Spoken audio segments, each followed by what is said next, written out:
सत्संग को हम लोगों ने एक काम समझ लिया है, एक ड्यूटी समझ लिया है कि कहीं कालखंड में कर लेंगे, स्थान खंड में कर लेंगे और अवस्था खंड में कर लेंगे। कुलियारी गांव के इस खलिहान में 10 बजे से 1 बजे तक सत्संग होगा। जैसा कि कल से इस सत्संग समिति के हमारे अध्यक्ष जी घोषणा कर रहे हैं, तो 10 से 1 बजे तक सत्संग होगा एक कालखंड में। कहाँ होगा? तो इस खलिहान में, स्थान खंड में। और कब होगा? तो वृद्धावस्था में। यह भी मानसिकता बन गई है लोगों की कि युवकों के लिए सत्संग नहीं है। व्यवहारिक जीवन से जिसका रिटायरमेंट हो गया है वो बूढ़े लोगों के लिए सत्संग है। तो अवस्था खंड में, काल खंड में और स्थान खंड में ये सत्संग नहीं रह गया है, एक काम, एक ड्यूटी। सत्संग लाभकारी तब हो, असरदार तब हो जब सत्संगमय हमारा जीवन हो जाए।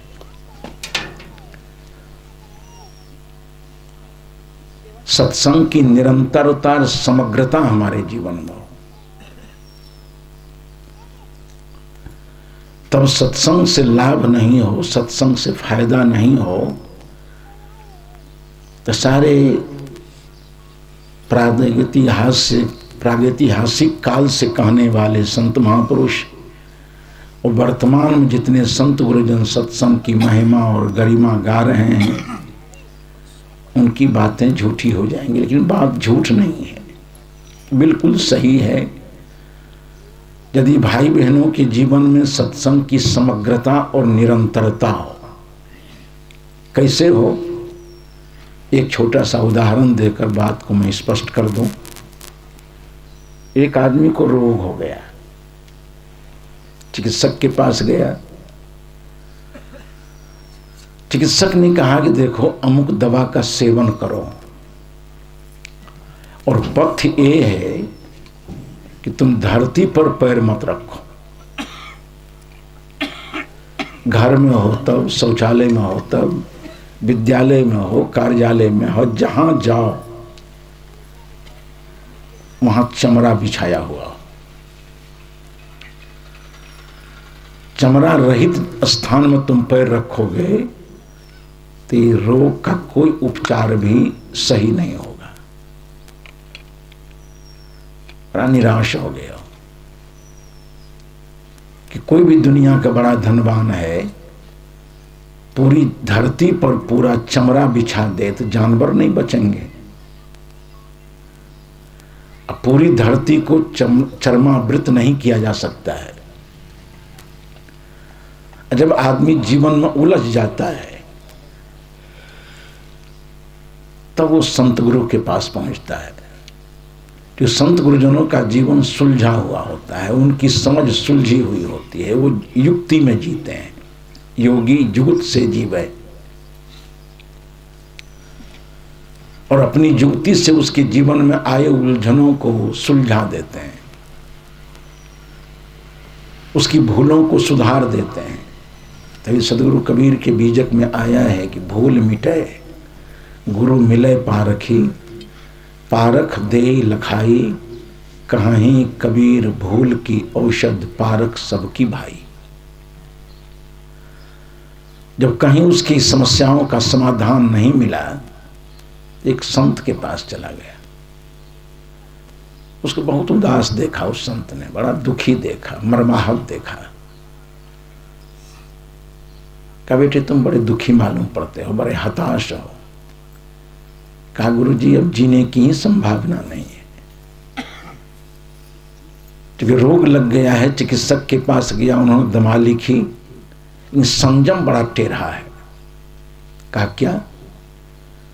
कहा उन्होंने कहा कि जहां तक तुम धरती पर पैर रखोगे उस पर चमड़ा बिछा हुआ। हम गरीब आदमी उतने चमड़े कहां से लाएंगे?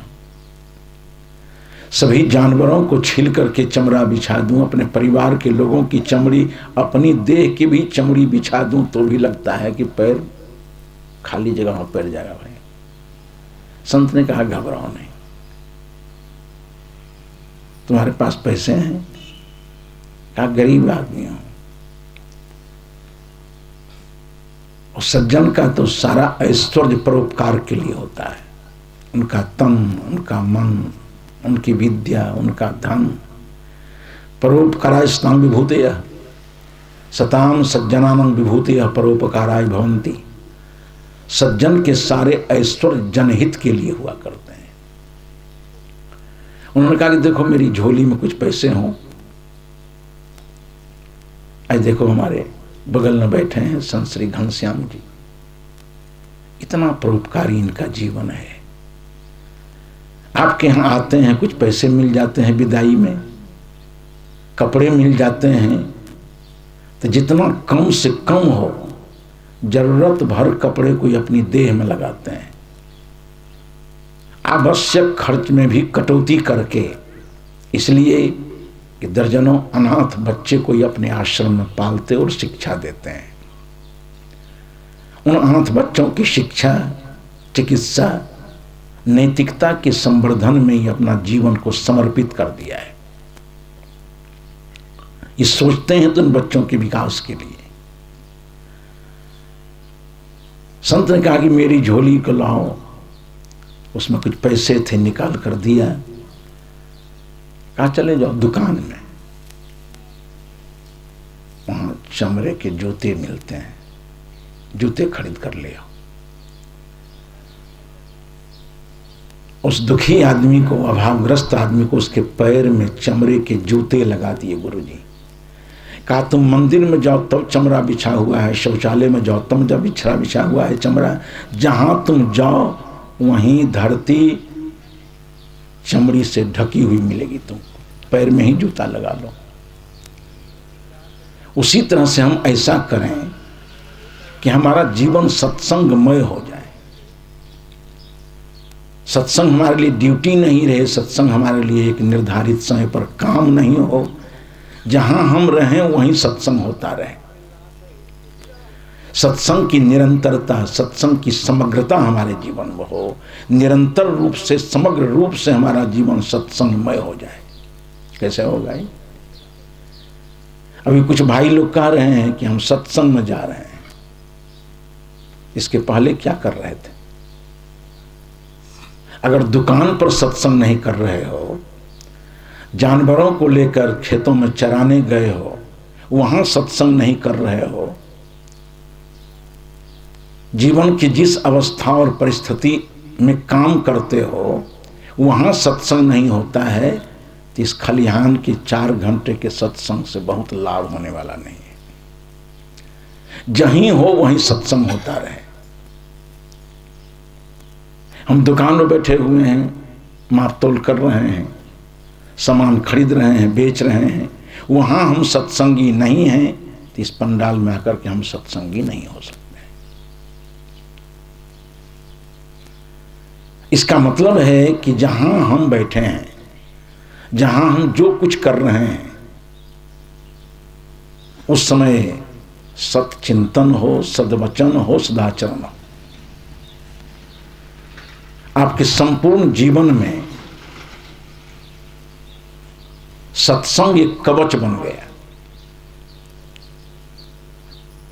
यदि भाई बहनों के जीवन में सत्चिंतन हो, सही सही चिंतन हो, असत चिंतन नहीं हो, सदचिंतन हो, असद वचन नहीं हो, सदवचन हो, और असद आचरण नहीं हो, सदाचरण हो। अब जहां आप बैठो, तभी तो कबीरदेव ने कहा कि जहां जहां जाऊं सोई परिक्रमा, और जो कुछ करूं सो पूजा। जहां लेट जाऊं वहीं ध्यान है, जो कुछ बोलता हूं वही गुरु मंत्र का जाप है, और जो कुछ करता हूं सब पूजा है। सही कर्म हो जाए तो लोग कहते हैं कि वर्क इज वर्शिप। सभी कर्म हमारे सत्कर्म हो जाए तो पूजा है। सही सही हम बोलें, सत्य बोलें, प्रिय बोलें, हितकर बोलें, सत्संग है वो।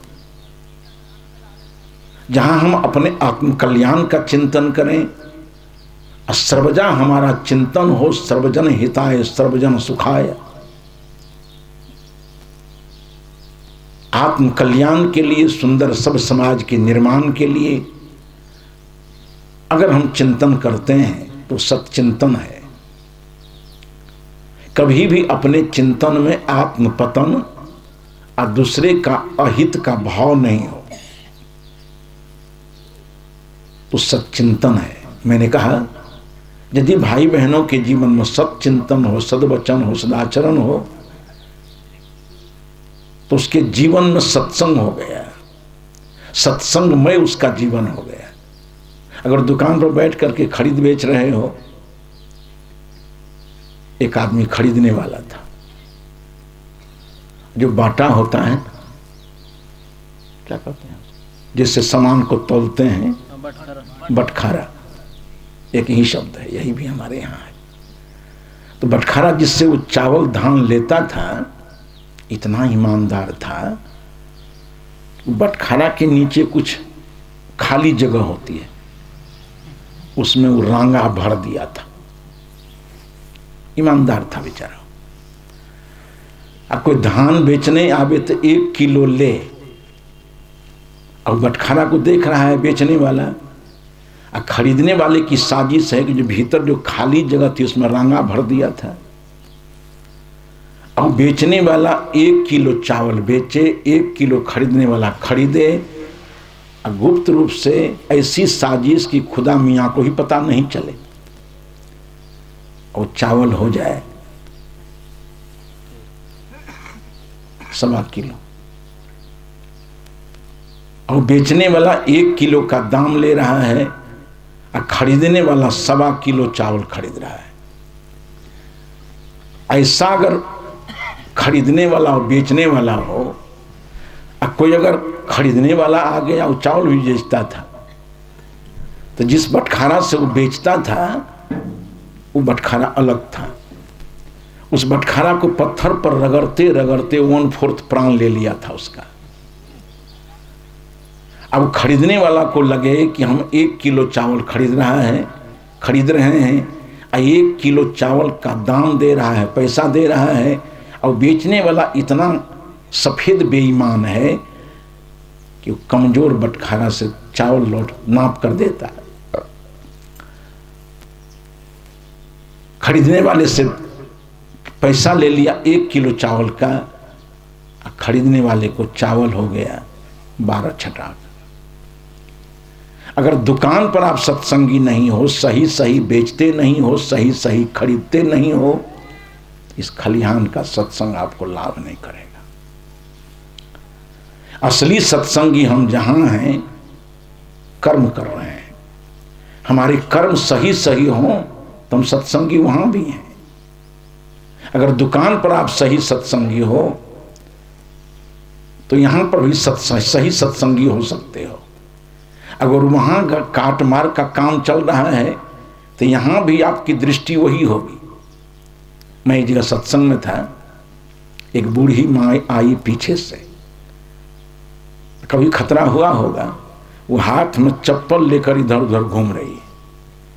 हमने कहा माता जी पीछे आई हो, जल्दी बैठ जाओ। कहा ठहरो बाबा, जरा चप्पल की व्यवस्था पहले कर लो। शायद आपको समझ में आता होगा कि सभी लोग सत्संग सुनने ही आए हैं।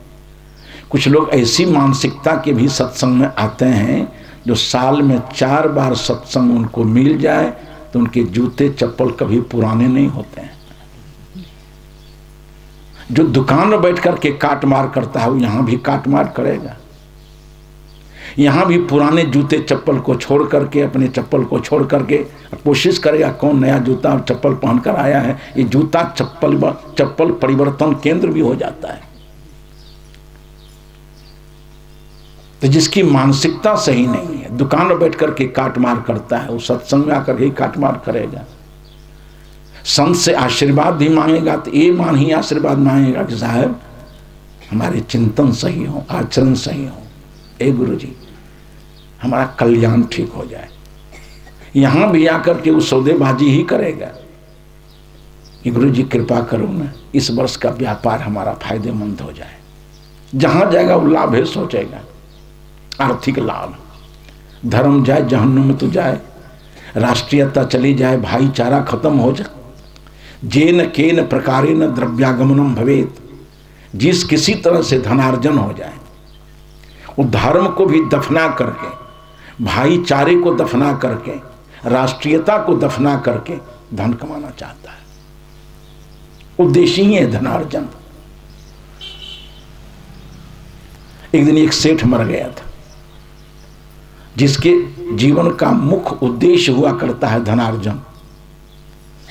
मर गया बेचारा, मरना तो सबको है, चला गया, काल्पनिक कहानी है। भगवान के दरबार में पहुंचा, जहां नेकी बदी का हिसाब होने लगा, तो भगवान ने उसको पूछा कि सेठ जी किधर भेज दो? कहा समझ में नहीं आया। किधर से मतलब? कहा स्वर्ग में भेज दो कि नरक में? कहा कि आप अंतर्जामी परमात्मा हो, आज तक मेरे भीतर के भाव को नहीं समझे हो। मेरे लिए स्वर्ग नरक होता कहाँ है? जहाँ कुछ इनकम हो वहीं भेज दो, जहाँ कुछ आर्थिक आय हो वही हमारे लिए स्वर्ग है। तो जो दुकान पर बैठ करके काट छांट करेगा, वो सत्संग में आकर के वही भावना रहेगी उसकी। अगर सही सत्संगी आप हैं तो दुकान पर सही सही तोलो, सही सही सामान दो, सही सही दाम लो। आप सत्संगी हो। भैंस चराना बुरा नहीं है। मैंने पहले कहा कि वर्क इज वर्शिप, कर्म ही श्रेष्ठ पूजा है। अगर न्यायपूर्वक कर्म होता है तो सारे कर्म पूजा है। भैंस चराना, जानवरों को चराना बुरा नहीं है। भगवान कृष्ण को चराते थे, हजरत मोहम्मद बकरी चराते थे। काम करना बुरा कहाँ है? अपने जमाने के महान संत रैदास जी जूते टांगते थे।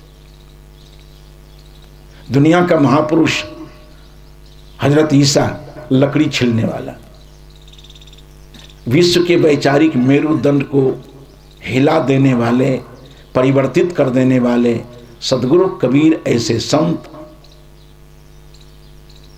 ताना बाना चलाते थे। कर्म तो करना चाहिए, बिना कर्म से जीवन ठहरेगा नहीं। वेद के ऋषि ने कहा है कि कुर्बन नेवेह कर्माणि जी जीवी से छतंग समान। भाई बहनों, कर्महीन हो करके मत जियो। निरंतर कर्म करते हुए 100 वर्ष जीने की इच्छा करो। कर्महीनता तो मृत्यु दशा है।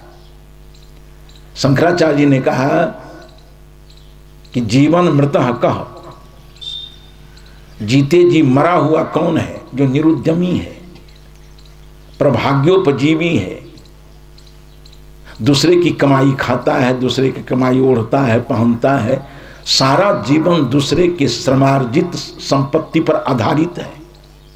वो मरा हुआ आदमी है। कबीरदेव ने तो कहा कि सारे लोग श्रमशील बनो, काहीं कबीर कुछ उद्यम कीजिए, आप खाए और को दीजिए। ये सही जीवन है। भीख मांगकर जीना अच्छा नहीं है, भीख देकर जीना अच्छा है। हमारे देश के कवि हुए हैं, रहीम कवि जिसको कहते हैं, बहुत प्रसिद्ध आदमी है। उसने कहा कि रहीमन कर पर कर धरो। इतनी संपन्नता हमारे जीवन में हो, यहाँ का व्यक्ति, परिवार, समाज, राष्ट्र समुन्नत हो आर्थिक दृष्टि से, जो दुनियाओं के सामने हाथ फैलावे, दुनिया जाचक बन जाए, उदाता बन जाए, इतनी समृद्धि हमारे यहाँ हो। कबीरदेव ने कहा कि कहीं कबीर कुछ उद्यम कीजिए, आप खाए और को दीजिए। रहीम कबीर ने कहा कि रहीमन कर पर कर धरो। स्थिति ऐसी होती है ना, लेने वाले का हाथ नीचे होता है, देने वाले का हाथ ऊपर। रहीम कवि कहते हैं कि मेरे देश के भाई बहनों, रहीमन कर पर कर धरो, दाता बनो। तुम्हारे पास इतनी समृद्धि हो कि तुम हाथ पर हाथ दो, करतर कर्ण धरो। दाता बनो, याचक मत बनो। और जा दिन करतर कर धरो, ता दिन मौत करो। याचक होने से मर ही जाना अच्छा है। शंकराचार्य जी ने कहा कि जीवन मृतः कह निरुद्यम हो जा। जीते जी मरा हुआ आदमी है जो कर्महीन है, प्रभाग्योपजीवी है। इसलिए हर आदमी को श्रम करना चाहिए, लेकिन करना चाहिए कैसे? न्यायपूर्वक। हमारे कर्म तभी सत्संगमय हो जाएंगे जब हमारे सारे कर्म, खेती करना, कृषि करना, पशुपालन करना, व्यापार करना, सरकारी नौकरी में जाना। आज सरकारी दफ्तर में जाओ तो घूस लेना और देना एक युग धर्म हो गया है। लगता है कोई पदाधिकारी बिना रिश्वत लिए काम करेगा, सता धर्म हो जाएगा उसको। तो घूस लेना भी पाप, घूस देना भी पाप। कि घूस लेने वाला घूस लेता है अनैतिक फैसला देने के लिए, अनैतिक कर्म करने के लिए। और घूस देने वाला घूस देता क्यों है? अनैतिक कर्म करवाने के लिए। तो कौन छोटा कौन बड़ा है उसमें? दोनों समान वर्ग का पापी है जो रिश्वत देता है और रिश्वत लेता है। रिश्वत लेता है अनैतिक कर्म करने के लिए, हम रिश्वत देते हैं अनैतिक फैसला करवाने के लिए। पापी दोनों है।